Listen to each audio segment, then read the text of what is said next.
Hey, everybody. Welcome, welcome, Hello. welcome. So we are back to Winephabet Street. We are up to the letter L, and we are talking Lagrein. And I am stoked because we are talking Lagrein from Italy. Well, actually, I'd be happier if I was in Italy while we were talking about this.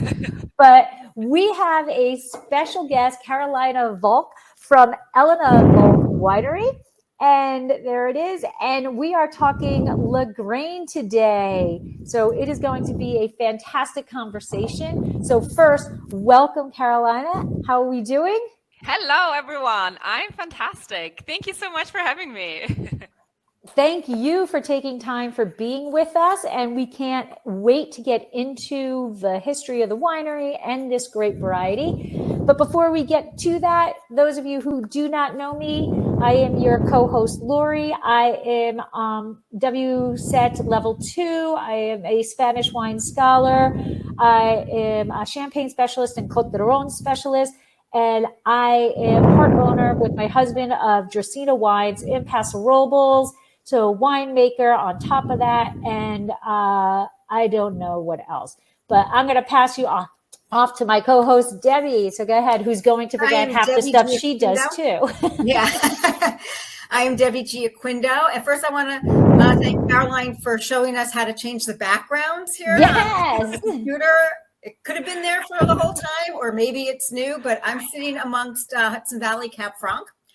And I'm Debbie Giaquindo, the Hudson Valley Wine Goddess. I'm a certified specialist of wine, a wine location specialist in port and champagne, and a wine sherry location specialist. I'm the author of a book called Tapping the Hudson Valley and Weekend Itineraries, visiting the Hudson Valley area. I am chairperson for the Hudson Valley Wine Competition, and I am a partner in a restaurant in North Wildwood called Trio North Wildwood with my husband and chef, Gus Zimmerman. And we're getting ready for our busy season, 3 months of being busy. I'll just leave it at that. Caroline? Hello, everyone. Yeah, I feel almost embarrassed because I don't have so many specialist titles as you have. You have a winery. What are you doing? So I'm a wine producer. My name is Karoline Walch, and I'm the 5th generation of our family estate, Elena Walch. We're in Alto Adige, so in the very north of Italy, and I'm very excited to be talking to you today and introducing you to our estate, to our vineyards, to our winemaking philosophy, and obviously to the variety Lagrein. Well, thank you so much. Excellent, excellent. And we do have, Michael has found his way to the episode, so that is good. That is good. And we are going to hit up Elmo right now. So let's.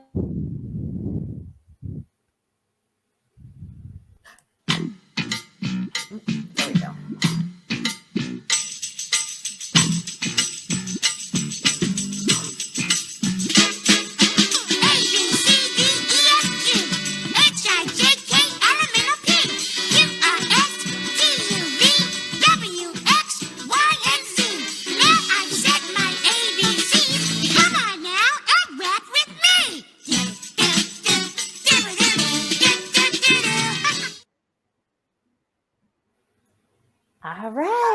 All right. Excellent. Now, I am going to ask, because I have to do something different on mine. You are hearing music when that's being played, correct? I did hear music. All right. Perfect. Perfect. All right.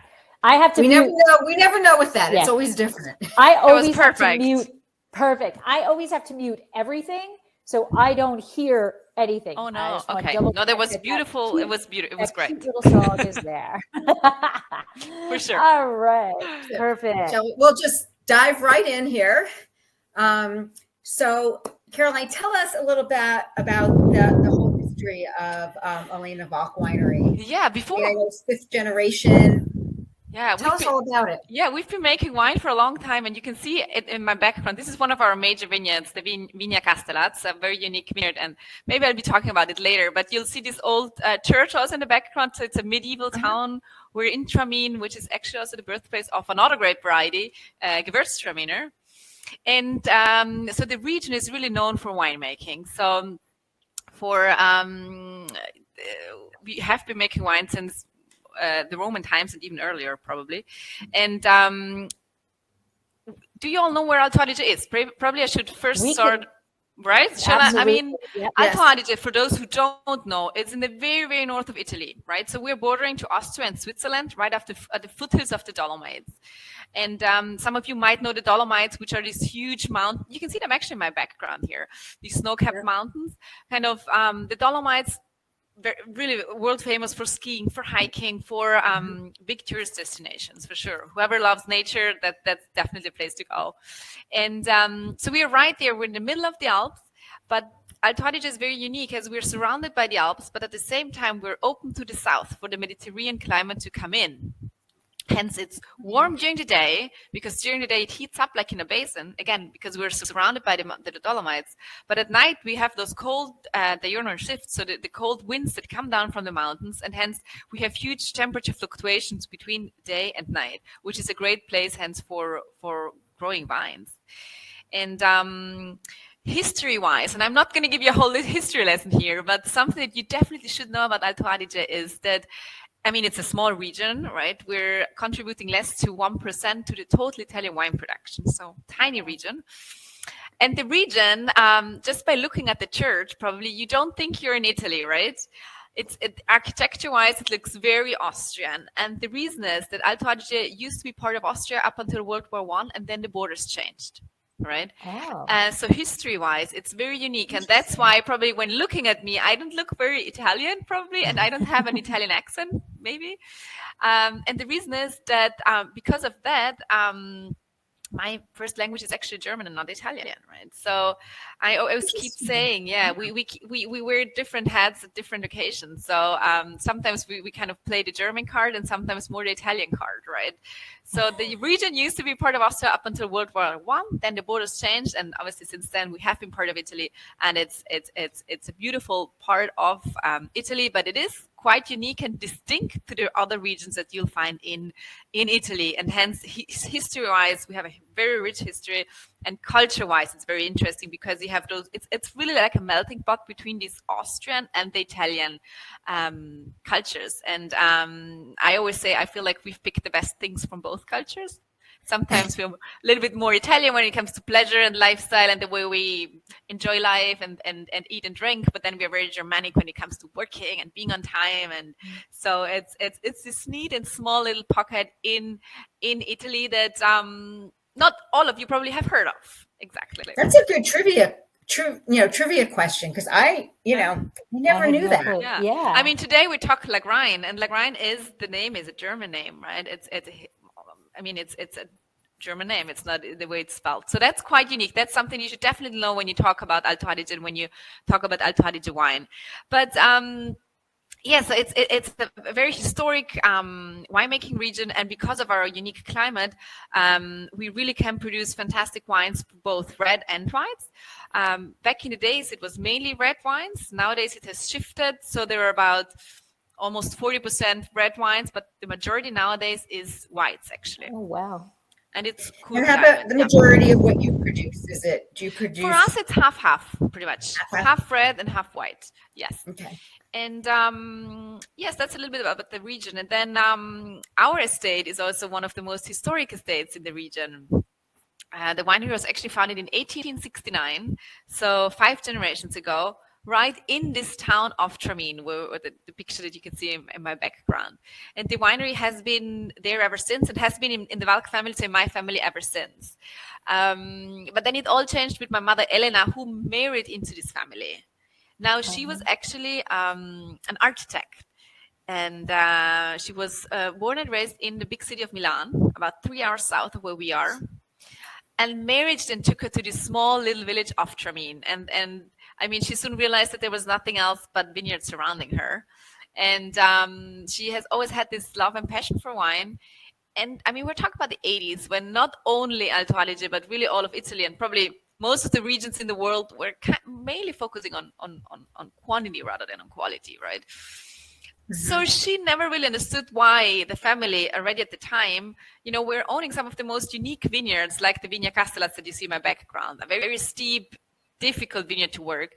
and would make one variety. You know, they would just be making a varietal Lagrein, a varietal Gewürztraminer, a varietal Pinot Grigio, whatsoever, without naming the vineyard, the site where it's coming from, right? And obviously, I mean, the quality you get from vineyards like the one that you see in my picture is so different than from the Valley Floor, for example, right? So she was the one in the early 80s that said, hey, we're such a small region. We need to compete on quality. We're way too small to compete on quantity, right? So she was the one also to my dad telling, hey, we need to change. We need to vinify all these parcels separate. We need to focus on the highest quality possible. So she introduced new techniques in the vineyards and also in the winemaking. And I mean, whoever knows my mom knows that she has a very strong head. And at some point, she told my dad, hey, if I have all these ideas, I want my name on the bottle. So 1988 it was that she had her first wine labeled as Elena Walch.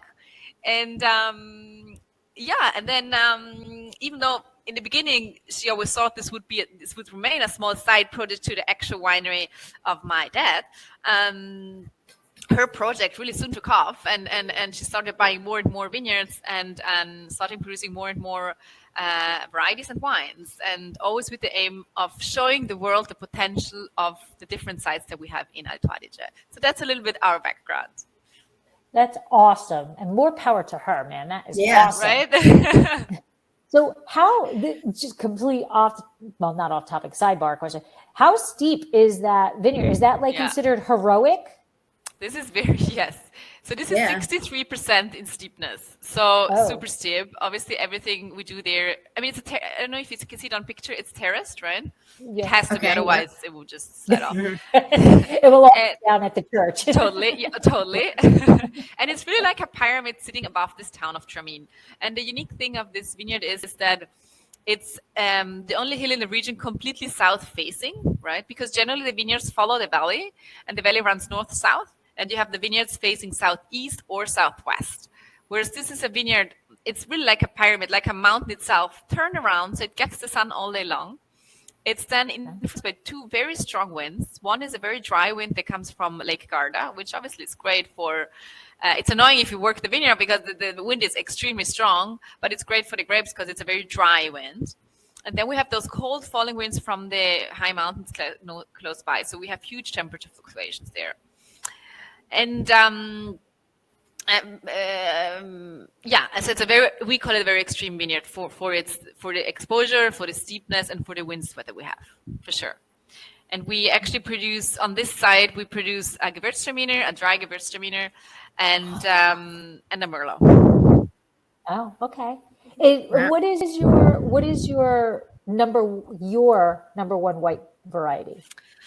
It's actually Gewürztraminer and Pinot Grigio. So those are pretty much equal. Yes. So we're in the town of Tramin, which we consider and believe is the birthplace of the variety of Gewürztraminer, and Gewürztraminer referring to the spicy grape of the town of Tramin, and hence, it has been historically one of our most planted grape varieties. It's in the region we mainly produce, I should say, dry Gewürztraminers. So you get really the aromatics on the nose, but then it finishes completely dry. So it's a fantastic wine also for food pairing wise. It's exceptional. And obviously Pinot Grigio is a key variety for us. I mean, we feel like in our area in the Alps, we really have great climate to be producing high-end Pinot Grigio. I know nowadays Pinot Grigio is planted, unfortunately, everywhere, almost everywhere. But we feel like in Alto Adige, we have the right climate to be growing really a high-end grape variety. And it is a noble grape variety, as the Alsatians remind us. And depending on where you plant it, obviously, and how you treat it. And we love Pinot Grigio, and it really shows very well in our region. Great minerality, deepness, and structure. Yeah. So actually, I just put that together, Gewürztraminer and then Tramin. Right? Yeah. I just put that together. Yeah. I'm a little slow on the uptake. That we, as every child loves Gewürztraminer in our town, and that's the first grape variety that the child gets to know because it has this kind of pinkish hue, right? The pinkish skin slightly, and it tastes amazing when you taste it. So every child loves Gewürztraminer as a grape. Awesome. Yeah, I have to share a little fun fact or whatever, which I don't know if it really matters. But when my husband and I went to Italy, I don't know how many years ago it was now, six years ago, we landed and we went right into Rome, and we dropped our stuff off at the hotel, and then we just walked. And we walked up this hill, and there was a wine bar there. We're like, oh, I guess this is a good place to start our vacation.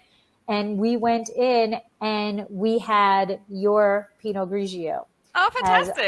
as our first wine into our first time to Italy vacation. Oh, beautiful. I And hope you enjoyed it. Nice.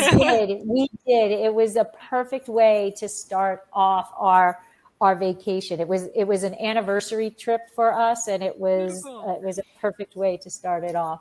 So that was how I was, and we honestly at that point had never heard of the winery, and we just picked it because we picked it. I don't know, and we loved it. And then now I see you, now I see you everywhere, Yeah, now you know us, and now you see us, right? Yes, yeah, and we drink you. Yes, absolutely. And it does. It reminds us every time we pop one. It reminds us of that trip. Now, did you go up to Alto Adige? No, you didn't make it up. We north. did. You did. No, okay. Next time. We did not. Yes, my husband was very regimented. We did Rome for a couple of days, Venice, and then Florence. Oh, and well, now you I'm picked like, some we gotta go beautiful- back. We gotta go Yeah, back. you picked some beautiful cities. Now you have to come back for a more relaxed vacation because in the mountains. Yes. All right. So one of the things, and it kind of Pinot Grigio-esque, as you were sayy, can be grown anywhere. Should it be grown everywhere is a different story. That makes a difference. Right? Yes. Right. But at Elena Walch, we see and read a lot about terroir, and that some people are true believers in it, other people aren't. But you guys are very much believers in it. So tell us what that term means to you and why. Yeah, my mom really started that in the early 80s, right? When she said, hey, we have this, for example, Vigna Castellats, this unique side. This obviously makes a different wine that the Gewürztraminer comes from the valley floor. And another side that we have is the Castelriedberg vineyard, which is nowadays considered the largest single vineyard in Alto Adige, with just 20 hectares just in one piece, which for the region is really unique. And she said, hey, if we have these unique sites, we need to make something different. We need to make sure that people understand this wine is different because it comes from this place, right? So that was her belief back in the days, and she started producing then all these single vineyard wines, right? Starting from Castellats and from Castelriedberg, which are our two major vineyards. And later on, when my sister and myself joined, actually I didn't finish the story. So my sister and myself, we actually grew up on the winery. Then we both traveled around the world, had our own experiences, studied abroad, but both decided at some point to come back. And so we both actually came back in 2013, and it was actually quite interesting because we both grew up on the winery, but I knew from day one that I wanted to do exactly what my mom or my parents were doing at the time. So I studied and kind of I really knew it right away that my bedroom was just above the barrel hole, so I wanted to come back.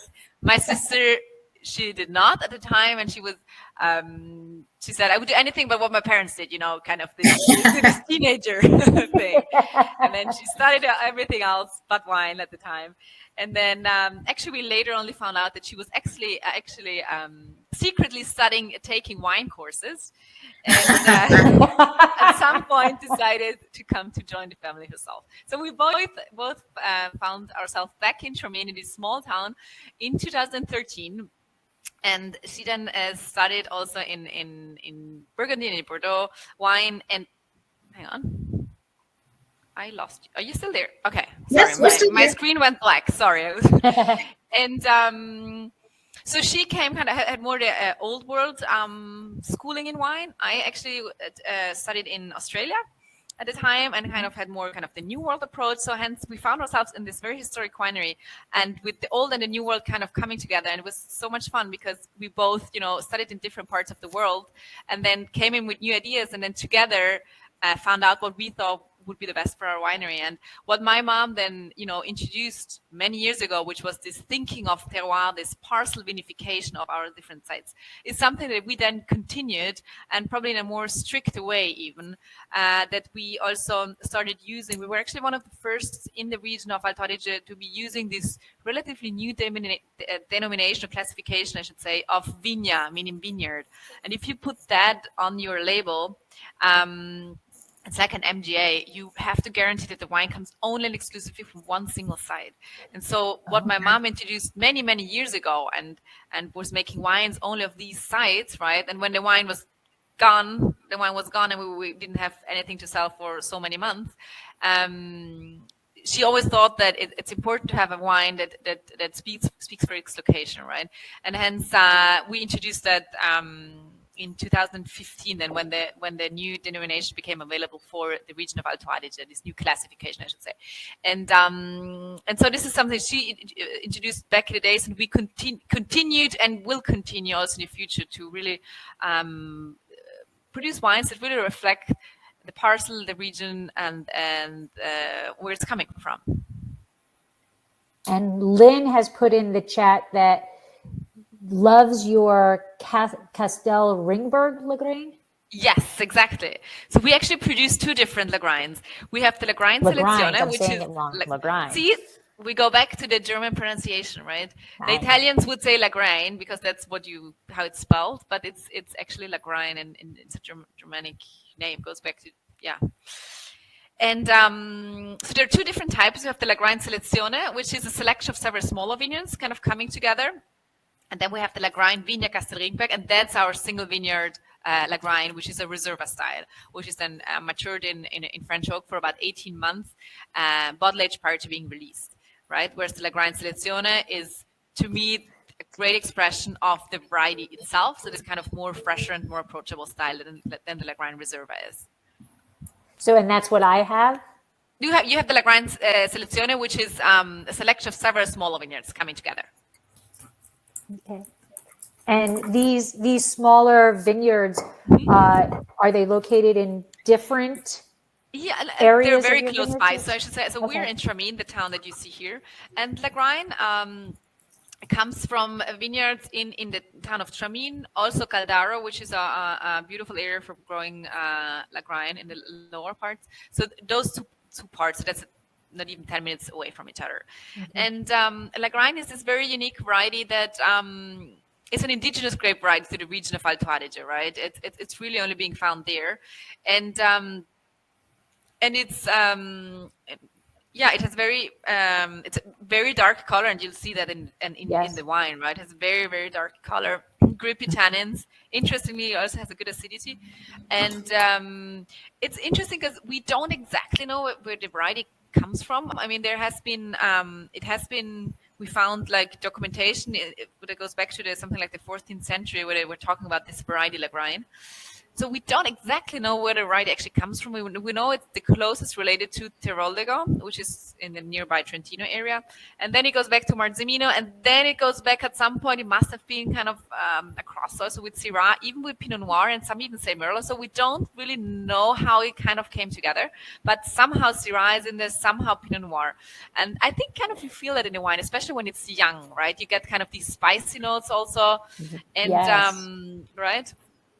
And so it has been planted in Alto Adige for, as I said, since the 14th century, and so long tradition. And actually, back in the days, and I'm going back to the topic of the color, it was mainly a grape that was used for blending, right? Because of the color and the tannin structure, this wine was blended with another indigenous grape variety that is called Schiava, right?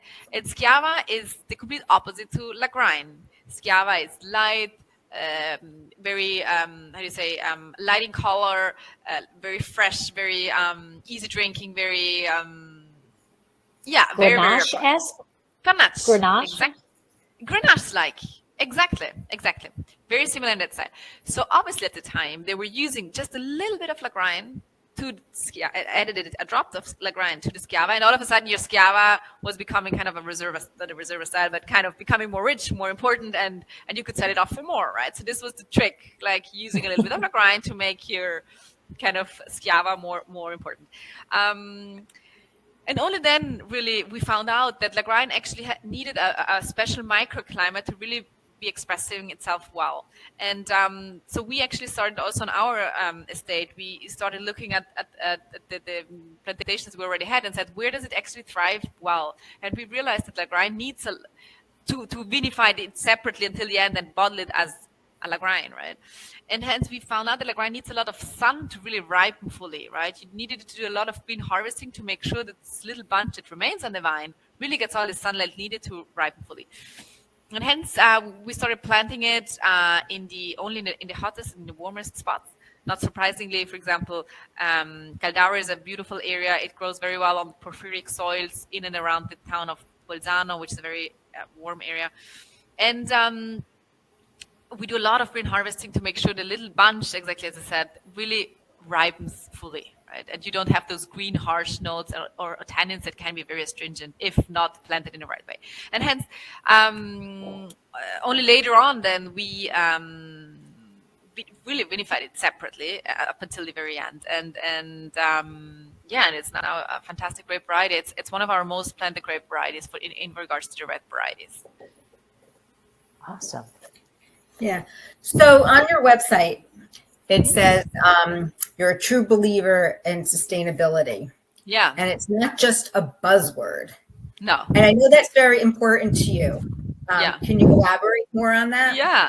I mean, I always say, it's a family winery. We have been here for 5 generations. And obviously for me, if I'm lucky today to be owning these vineyards that are, that have a value that is probably not. And it's obviously that whatever I do today in my vineyards is really for the next generation. I want to keep everything alive as much as possible. And hence, working sustainably for us is the basic of what we do. And we feel like sustainability is not something that you can ever achieve and say, okay, I'm sustainable now, tick it off and next page. But it's a constant evolution and process.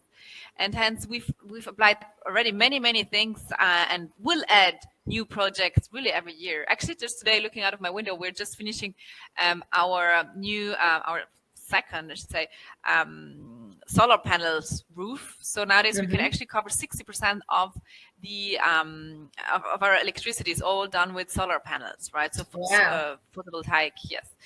And obviously sustainability is something we apply in the vineyards, in the production, and also in the sales side to it, right? In the vineyards, obviously, it's there are so many things that we can and we do already. For example, planting all these sorts of cereals, right, to increase mineralization, for nitrogen levels. What we want is really create a biodiversity in both flora and fauna, and hence with this all leguminous. How do you say leguminoses? Cereals, kind of legumes. Sorry, right? Legumes. These then are not being cut off at the end of the vintage, but kind of rolled down so that we keep the soil moisture and have a natural habitat, right? We, for example, have water monitoring systems in all of our vineyards to make sure that really we only intervene when it's really necessary, because these weather monitoring systems tell us in every single moment, not only the humidity or the temperature or the winds, but also the humidity underground, the 2 levels, also how wet your leaf is, because obviously if you go in and do any treatments and your leaf is completely wet, it doesn't really help much. And hence, with the aim always to intervene as little as possible. And this is really also the belief that we then have that we continue and follow also in the cellar, that if you have very healthy grapes, then you don't have to do much else in the cellar, right? And for example, we've introduced a new fermentation cellar in 2015 only that is completely gravity fed, and hence awesome. Yeah. So and what we've realized is actually by using this very old method, basically. I mean, it looks super technological and new, this new fermentation cellar, but in the end, we really go back to old and normal principles, right? Gravity fed winery, that the wine is so much cleaner. Like, we don't have to do any pump overs. I mean, after fermentation, the wines go in barrique and they stay there we don't touch them for almost 18 months, right? Whereas prior to that, you had to work the barrels much more often, right? And hence, it's kind of these little things that we do to and we know that, if it all obviously starts in the vineyards and the quality you make there, but then you continue also in the cellar to intervene as little as possible with those little things that help, right? And we do our own compost for the vineyards, for example, right? So we know exactly, I mean, after composting needs also a lot of space, as you know, right? So you need a lot of space to be able to make your own compost, and that takes about a year, and only then you kind of bring it out in the vineyards, right? So it's all these little steps that we don't think in the end make a difference in what you have in your glass, because we know exactly what goes in there, right? So by making it ourselves, the compost. And we cut, for example, with the Simonid and Serge, how do you say if you cut your grapes, your Harvest? yeah, Pruning? no, the pruning. drop? Sorry, yes, pruning, okay. right? According to Simonid and Serge, who also says again, don't cut your old wood, and again, work as gently as possible to keep your whole trunk basically alive, right? And so a lot of things that we do, it starts in the vineyards, continues in the cellar, where we have, for example, a water management system that water is being reused for cleaning. And also, as I just said, 60% now is done with solar panels. We use actually lighter glass. We use now 10% lighter glass for all of our, for example, Selezione wines, which are wines that travel around the world. And obviously, the lighter you can produce, the better it is. And that makes a huge difference. I mean, they say something like 70% of the CO2 footprint is really in winemaking goes back to packaging, right? So if you can reduce your bottle weight by 10%, I mean, that does make a difference. So it's all these little things that we believe make a difference then in the final wine that you get. So for us, sustainability is really a core identity and is really at our hearts. And as I said, if I'm lucky today to be owning these unique vineyards, it's I have to, and I have to work it sustainably too. You know, to be giving it to the next generation, and also considering how expensive land is. I mean, there's almost no vineyard available for sale or for expansion. Hence, the vineyard prices are extremely high. Wow. So it takes it's like €1 million for 1 hectare, which is prices like in Champagne, right? But we don't produce Champagne. We don't get those prices like in Champagne, right? So obviously, it's only the second and the third generation that in the end finally make a profit out of this super expensive vineyard. But then we still buy if we can, because it's something that our duty for the next generation, right? So if my ancestors have done it, I kind of, that's my part for the future generations to come. And hence, obviously, I mean, it's kind of the circle that I treat my vineyards well, because it's really only the next who really benefit from it. Perfect. Right. They're like your kids. You got to nurture them. It is. They've got to grow, exactly, so that you can hand them off to your kids. Right. Exactly. And as a vineyard, as a producer, it takes time. You have to be very patient, right? Yes. Because you buy a new vineyard today, you start planting it, and by the time it really delivers you the grapes that, you know, of a certain quality, you have to wait 10, 15, or even longer, right? Years. Right.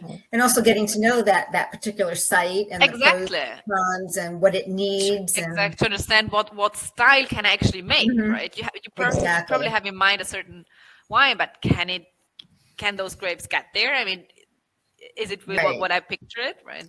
And if not, what's plan B? What can I do with them? Exactly. Right. Exactly.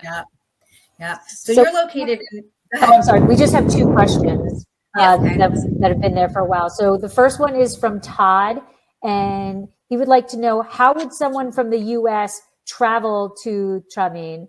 Do you go through Venice, Verona, Austria? What's the best closest way? So the closest international airports would be Milan to the south, Milan, Venice, both to the southeast and southwest, or Munich, right? And then it's always Munich in Germany. So it's always about either 3 hours, you travel 3 hours south if you land in Munich, or you go 3 hours north when you go from either Venice or Milan. And then you definitely don't need a car. So I suggest, fly into one of these major hubs and then don't take a car, because our capital city in Alto Adige is called Bolzano, and it's a gorgeous, beautiful city to visit.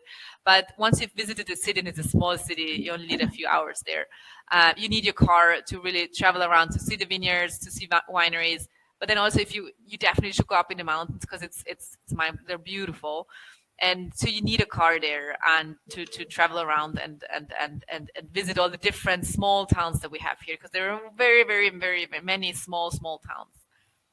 Okay, and then the other question is from JVB. Hey, haven't seen you in a while. Sorry. Actually, he was answering. He was talking about. He was saying that he flew into Milan and then took the train to Bolzano. Yes, and then Murano train. Yes, Murano. that works if you stay. And then he based his trip in Alto Adige, at Innsbruck, Austria, and Marco Polo Airport. Oh, yeah. Yeah, true. So that's also but then probably I sometimes use the Innsbruck airport, which is great. It's a small airport, but then you have to do a connection, right? You fly either to Frankfurt or to Vienna, and then your overseas flight. So if you want to go direct, you'd have to go into Munich or Milano or Venice, but otherwise you can use some of the smaller airports like Verona or Innsbruck that are about an hour and a half either south or north. But then you have to do change flights. And Jim says it is definitely worth the trip to go. Oh, beautiful. I love hearing that. Thank you.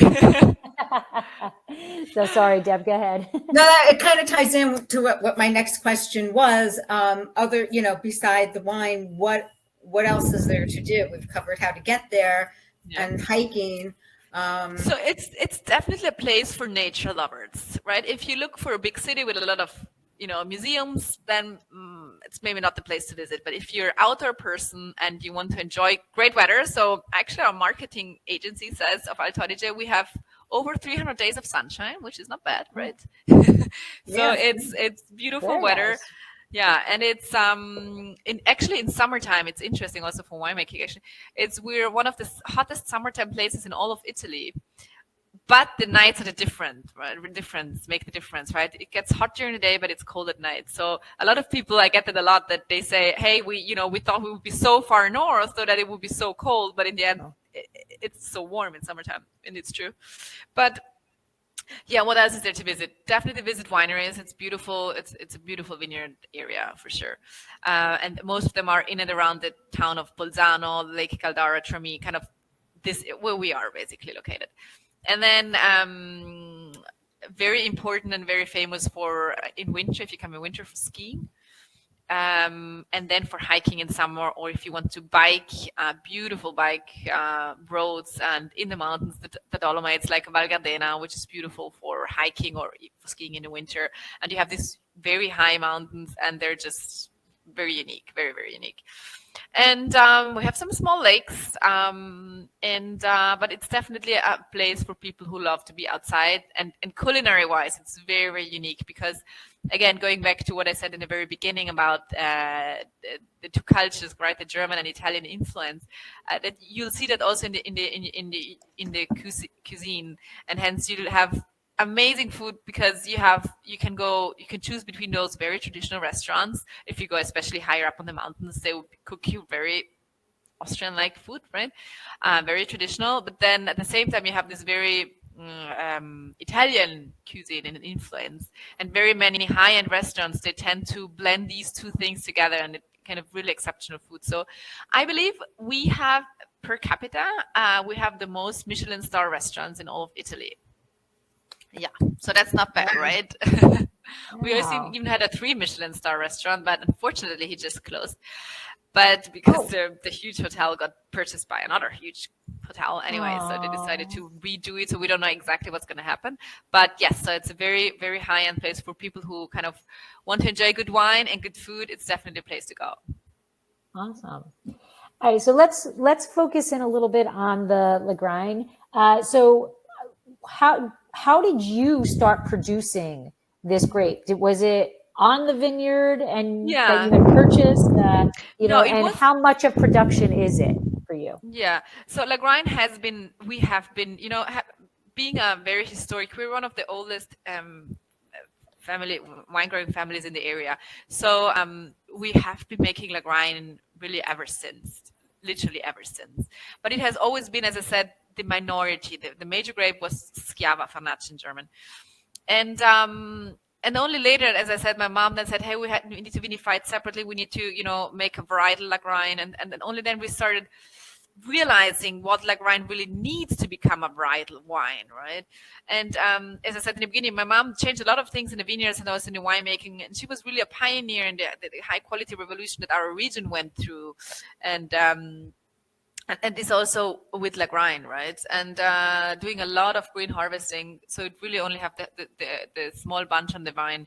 It's actually, my mom tells me this story that one day she was talking to this very old lady, and this was in the beginning, right, when she started doing so, and this lady said, "Woman, you're not doing good things here." And my mom said, "Why?" And she said, "You know, as I was," and this was a lady, she was maybe 90 years old, and she said, "When I was a child, I was a child.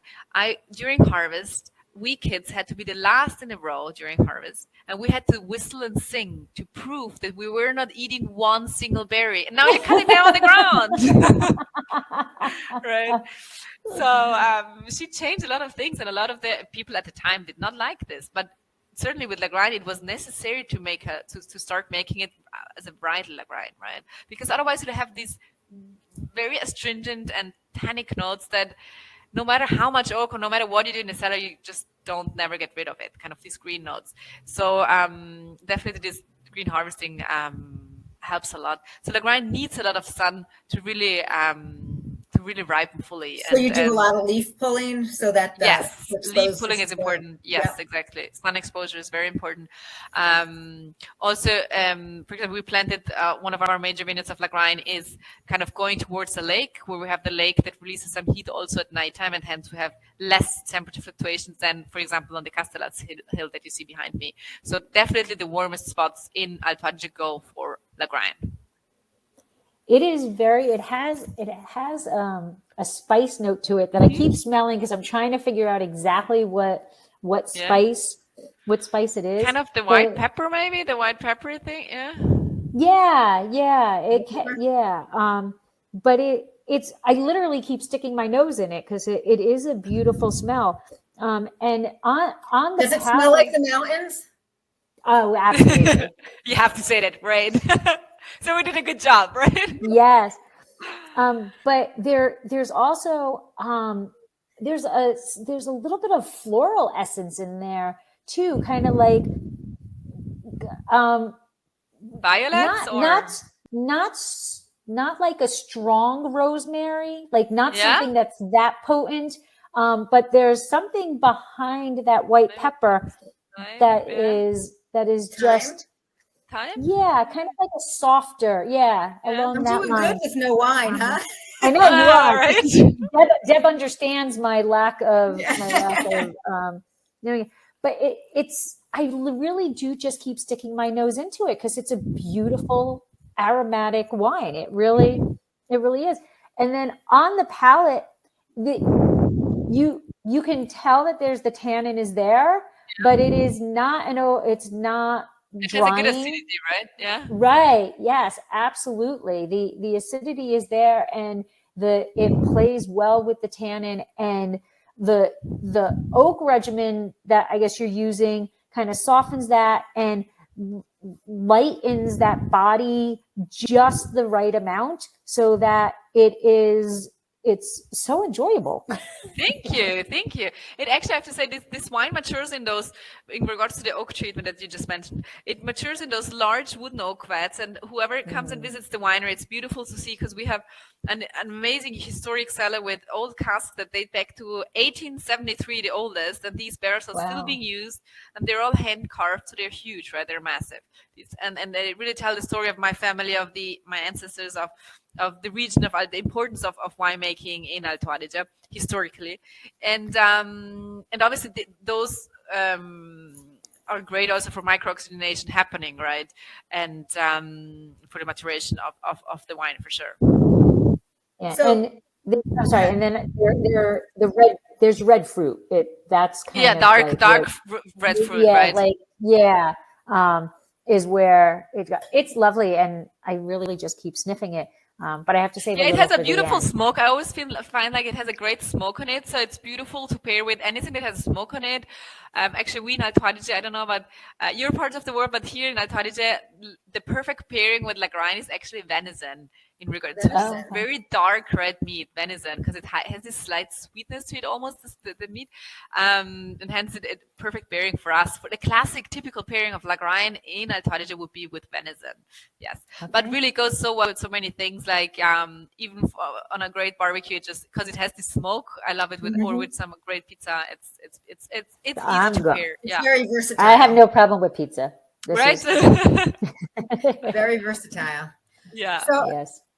Lagrein compared to other Italian red grape varieties. I mean, we were just talking now about, the characteristics of it. What is so unique about it compared to all the other red varietals that? Yeah, I would say that the unique thing for me is definitely that, you have that, if you smell it, you have to, as you just said, Lori, you had the dark red fruit spectrum, but on the palate, it's so surprisingly fresh, right? Mm-hmm. On the nose, you'd be maybe expecting a kind of more bigger wine, but then on the palate, you'll be surprised how, yes, it has a structure, but it's still lively, it's still fresh, it's still easy to approach in a way, right? Right.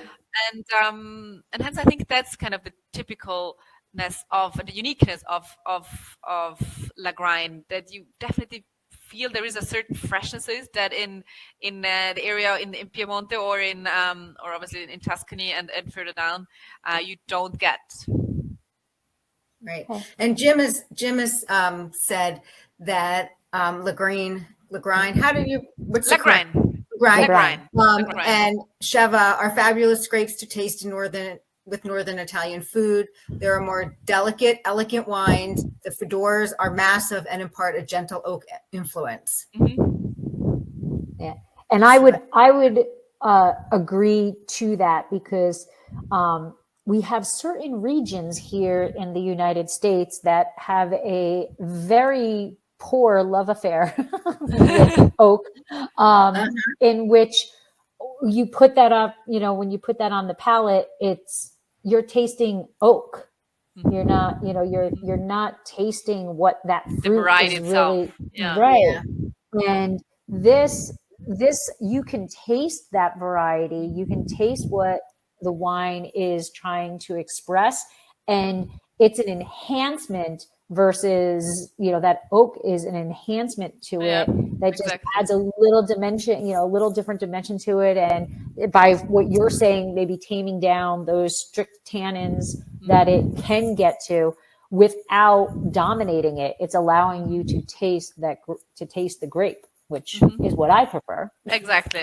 I totally agree. Yes. Yeah, I prefer to have the expression of the grape in the glass and not a bunch of oak. Mm-hmm. Yeah.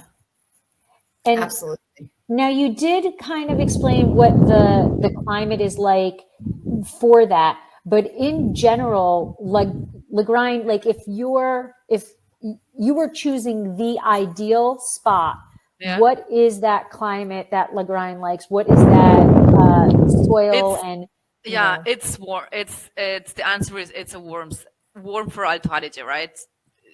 Let's not Sicilian warm and not Californian warm, but for whatever Alto Adige is warm, definitely go there, right? It definitely needs sun and warmth.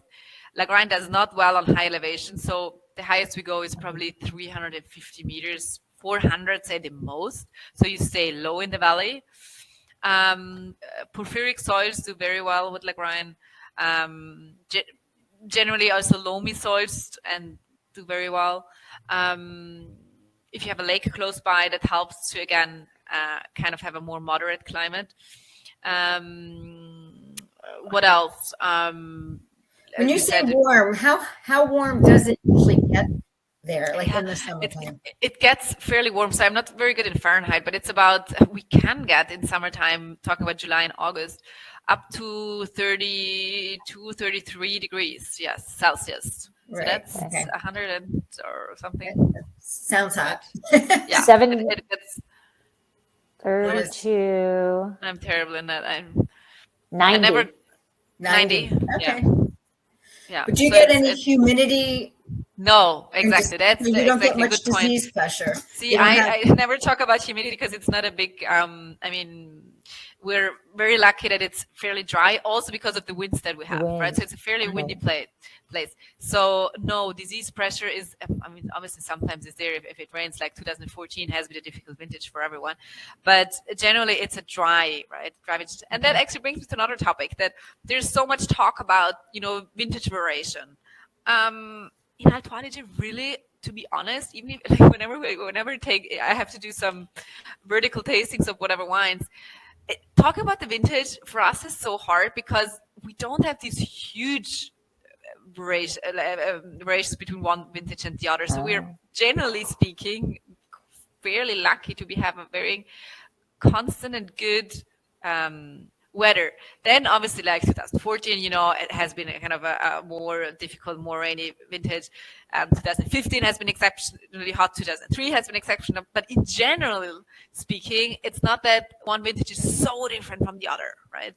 I mean, a little bit, yes, but not huge, right? And in general speaking, we're very fortunate to be living in this small area where we're protected, right, by the mountains. I mean, all the bad weather that comes from the north doesn't get to Alto Adige because we have the mountains, right? So it rains in Austria, but as soon as it crosses the natural border, which are the mountains, it's sun. So where we are vulnerable, the bad weather always comes from the south, right? We get the snow from the south, and we get rain. Heavy rain only comes from the south, right? That's where we're open. Big storms from the north never make it through. Hardly ever make it through, right? So how does the altitude impact the flavor? So if it was to grow, Lagrein was supposed to grow on the valley floor, how would that flavor be different? Yeah, the thing is that it wouldn't really ripen enough, and that you're left with a wine with a Lagrein that is green, right? You have green notes in it, right? Well, it will ripe at some point, but you'll have always these very astringent tannins, right? And would certainly not thrive well. So the unique thing of Alto Adige is really that we're such a small region, and actually as a region, about 98% of the region is classified as DOC system, with the DOC, which is the highest denomination that we have in Alto Adige. You know that in Italy there is also the DOCG, but not in Alto Adige. So the highest we have is DOC, and 98% of our vineyards are all classified as DOC. So we have very high quality in what we have. And land is very scarce but very versatile. So we have a lot of different microclimates that we find, and hence we plant a lot of different varieties. Like as a region, we're up to almost, I think, 30 varieties that are being grown in the region. Right. And why? I mean, these are all parcels. Within an hour from where we are, we have see so many different microclimates. And the unique thing is also that we can go in altitude, right? And vineyards are being planted in Alto Adige from, say, 250 meters up to almost 1,000 meters. So that's like 3,000 feet, right? The highest we have. And so very versatile microclimates that you find. And hence we can plant many, many different varieties. But Lagrein, you would choose a lower elevation vineyard for sure. You go high up with Pinot Bianco, for example. Pinot Grigio is another variety that wants more kind of the lower elevation, but Pinot Bianco, Pinot Noir do very well on high elevation vineyards. And how do you see climate change affecting you? Yeah. And specifically the impact that it may have on Lagrein? Obviously, I mean, the climate has been changing, and we see that. And if you talk to my generation, ask in general, when does vintage start? I would say very late of August. Ask my parents, and they would answer middle of September, right? So we're talking about 2 weeks of difference, right? So definitely we see that. But then there are always exceptions, right? We have colder vintages and vintages being shifted further down. But in general speaking, yes, we do see that it gets warmer. And yes, we do see that wines tend to have a little bit more alcohol. But we're still lucky enough to be so far north that, yes, it gets warmer. We have a little bit more alcohol, but it's not threatening like in other parts of the world where it is already so warm that half a degree more or less does make a difference, right? I think we're not at this point. It's not as drastic, and we can go on high elevation. So as I said, our highest vineyard that we have is on 3,000 feet, so that is very high. It's a great vineyard. Is it the perfect vineyard for now? probably not, because it's too high, I would say, right? So it's something that we do for the future. Yeah, so definitely as a vintner, you obviously, you see all these things, and you have a lot of projects to kind of understand which direction is it going, right? And that's also the beautiful part of I guess of being a wine producer, the vintner. What do you look for when you're harvesting Lagrein? What do you look for in the grape? What's the bricks and everything else? Yeah, bricks are not very. It's Balma. It's like we're in. Hang on, Balma. It's like 30.5. Is that correct? We use how do you say a different Italian measurement, right? Close to Neuburg, so that would be around 20 babo, something like that. Okay. But what obviously the most important thing in Lagrein, harvesting Lagrein, is the phenolic ripeness, and you get that by tasting. And you look obviously at your bricks or the Balma or babo, what we say. But the key thing is really tasting, and you taste and you see that the pipe kind of gets ripe, right? You kind of bite on it and you chew on it to understand really the tannin structure that you might get in your final wine. And I think that's so much more important than just the bricks or the Balma or whatever we use as a measurement, because the phenolic ripeness is the tricky part of Lagrein. Okay. So it's 1.8 degrees bricks is 1 baum. So people can do that. Yeah, exactly. Yeah. Not very good in maths, I guess. Yeah, that's what calculators are for, right? And then you did talk about how like a harvest, was with the climate change, it is moving up a little bit depending on, whatever. But in terms of Lagrein itself, does it tend to bud break early? Does it ripen early? Where is it in the scheme of your vintage? In the scheme of our vintage in general, not in terms of climate change. No, in general, you say. In general, Lagrein is being harvested fairly obviously after the whites, but in regards of our red wines, it's one of the almost first that come in, I would say. So in average vintages, and it's interesting, because even if you go into the vineyards and you see kind of, it has this kind of it's such a contradiction, this variety, because you taste the vineyard and you see actually it has a very soft skin. And it's you would think it has very thick skins, but it actually has a very soft skin, right? Okay. Considering the tannin structure that you have. So it's really a contradiction to what you generally learn in your books, right? So we harvest, generally speaking, I would say around it depends. I mean, mid-September, I would say. So once basically almost when the whites are finished, then you start almost together Schiava and Lagrein kind of, Pinot Noir, obviously Pinot Noir would be first, generally speaking, but because Pinot Noir nowadays tends to be on higher elevation vineyards, sometimes Lagrein comes before the Pinot Noir comes in, because Pinot Noir tends to be grown now on higher elevation. But if Lagrein and Pinot Noir were planted on the same elevation, then Pinot Noir would come first, yes. Okay. Now you talked about how the winds help the vines, the Lagrein, and but once you get it into the winery, is there anything that is a concern in the winery? Like, does it is it prone to oxidation? And is it prone, what, is there something you need to be concerned with? We need to be concerned in general. No, it's actually Lagrein we love making Lagrein. It's not it's not like a Schiava that is very tricky and very reductive and very. Lagrein is a variety that it's the classic red wine regimen, how you say, production that you would do. Okay. Yeah, so it's not too difficult to handle Lagrein compared to, say, Pinot Noir or Schiava that we plant, yes. Okay. Or Cabernet, where you have to wait for so long and kind of cross your fingers that the weather holds because it ripens so late. So Lagrein is a, how do you say, a trustful and a variety, yes. We do have a question from Evelyn. She said she sees that you exhibited at Vin Italy and Pro Wine this year. She wants to know if the attendance, if the attendance levels were up to pre-pandemic levels. Yeah, definitely for Vin Italy, yes. Vin Italy was really beautiful trade show. Fantastic. We loved it. We saw people from all over the world. ProWine was also very good. Probably not as busy as pre-COVID, I would say. Okay. But Vinitaly for sure, yes.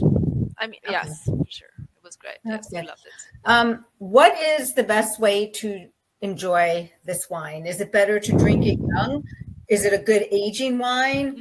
And does it depend on how it's produced, whether it will age better than others?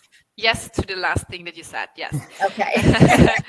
So always, whenever you buy a Lagrein, look on your label and look what it says, because in general speaking, not just about our estate, but in general in Alto Adige, if you see a wine labeled Lagrein, like the one that you're Laura, that you're having, like if it's labeled just Lagrein, Alto Adige DOC, that's the denomination, then you're most likely it's a wine that is generally made to be drunk young, right?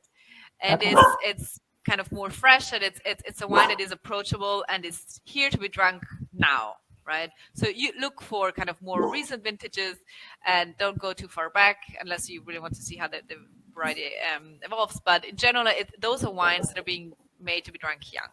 But if you see Lagrein Reserva on your label, right, Reserva, then it means that the wine has been aged for at least 2 years somewhere and somehow, right? You have to age it for 2 years at least. And hence, obviously, those wines are wines that are made to age, right? And so these wines, yes, look for back vintages, because Lagrein has the tannin structure and has the acidity. So it's definitely a wine that holds well and does age very well. Yeah. How long do you think it would age for? Lagrein? Yeah. If you look for a Reserva style, it can age very well. At our estate, we have some of the oldest vintages of kind of early 90s, and they are beautiful. I mean, it has the tannins, it has the acidity, so two very important components really to ripen, and so they can age very well. Yes. Awesome.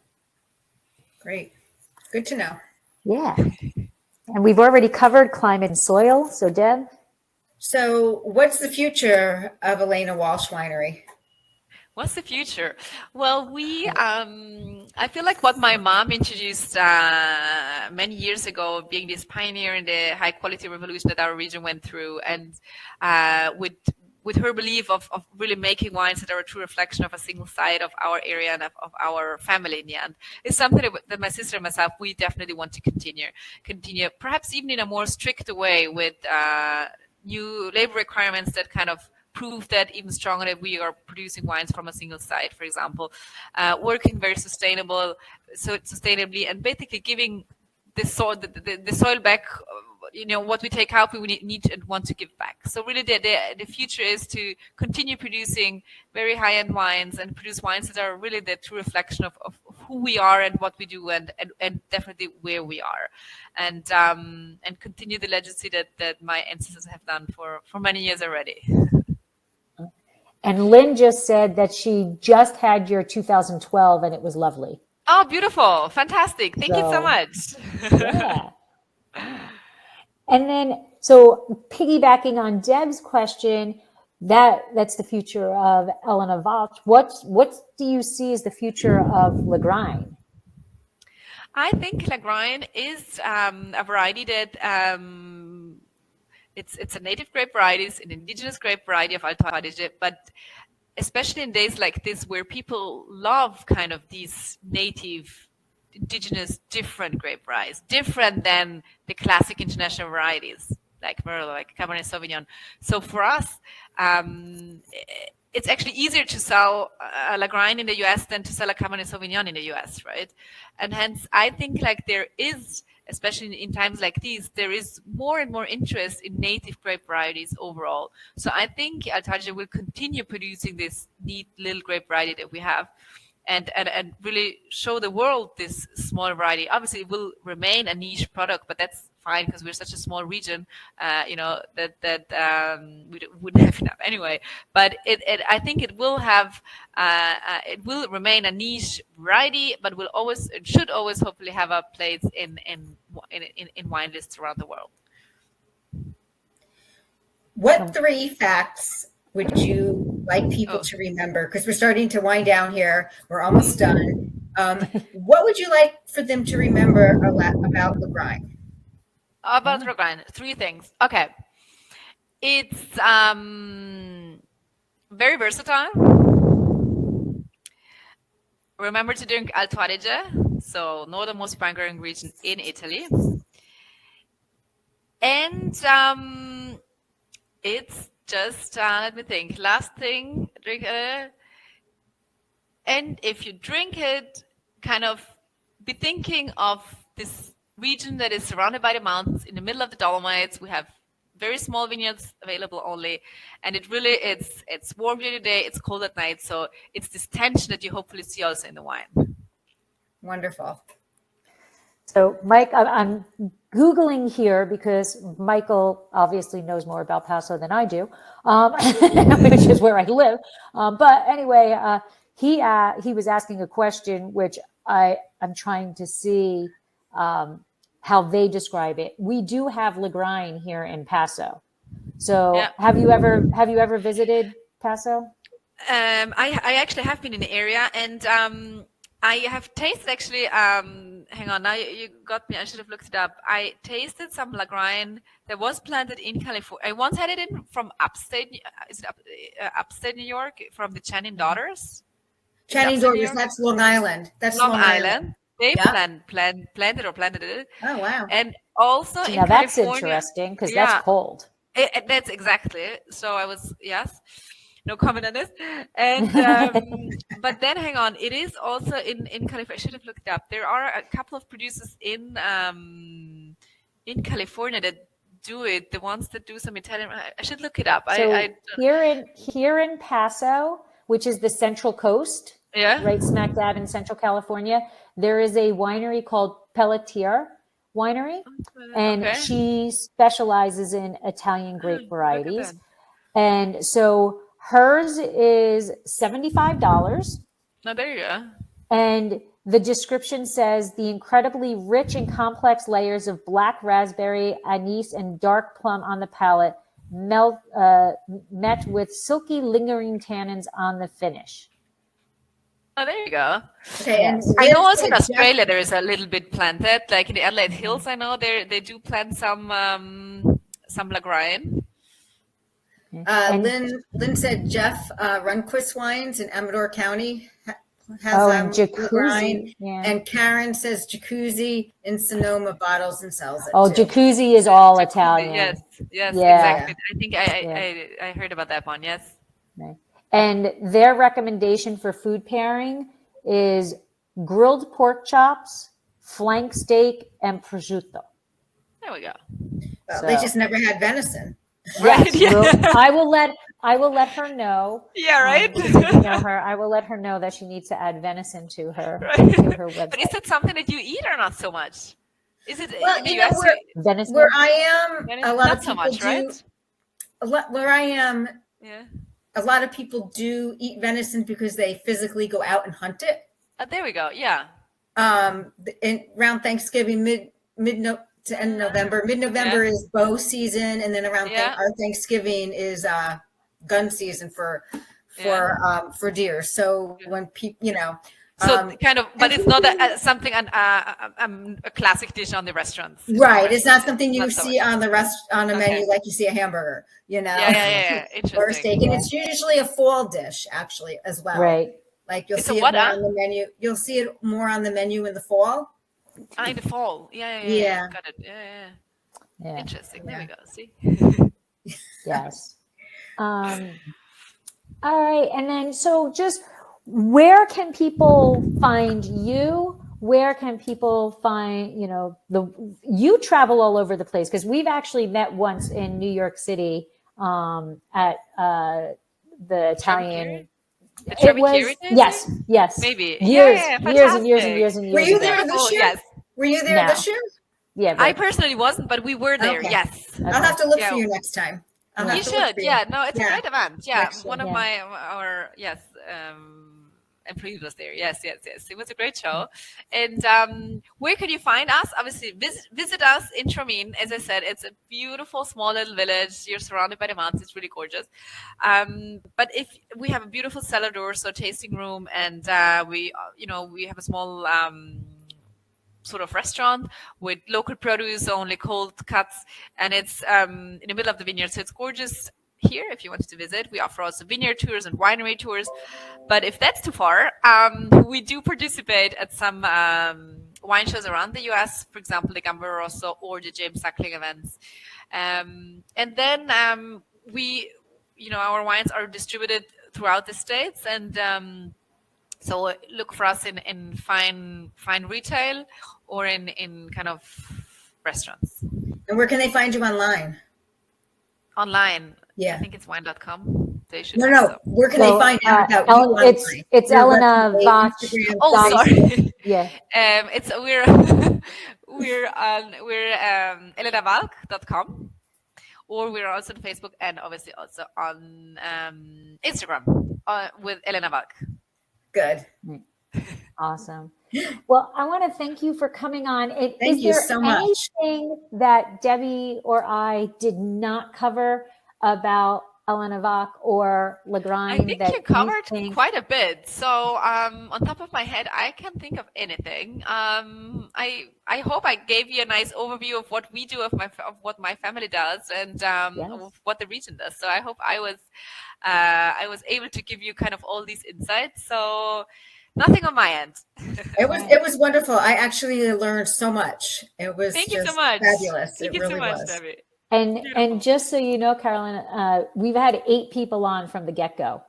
So, and as we told you earlier, it's more of an after effect of, but the people have, if you're looking at the chat, the people have been active in the chat, sharing links about your winery and just sharing who else does Lagrein and how to get to you. So fantastic. Well, thank you. The chat was doing so.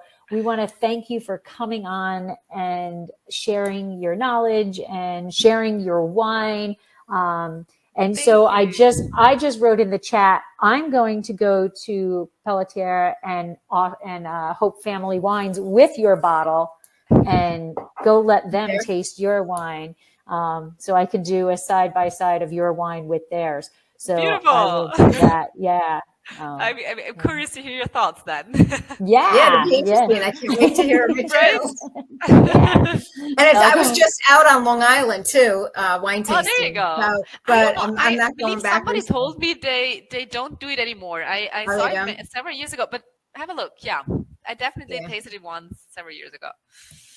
Well, thank you so much for coming on, sharing your time, sharing your wine, sharing the history. It was exceptional. The wine, I adore it. So I did save a little bit so I can do my little slancha at the end, even though nobody else is drinking.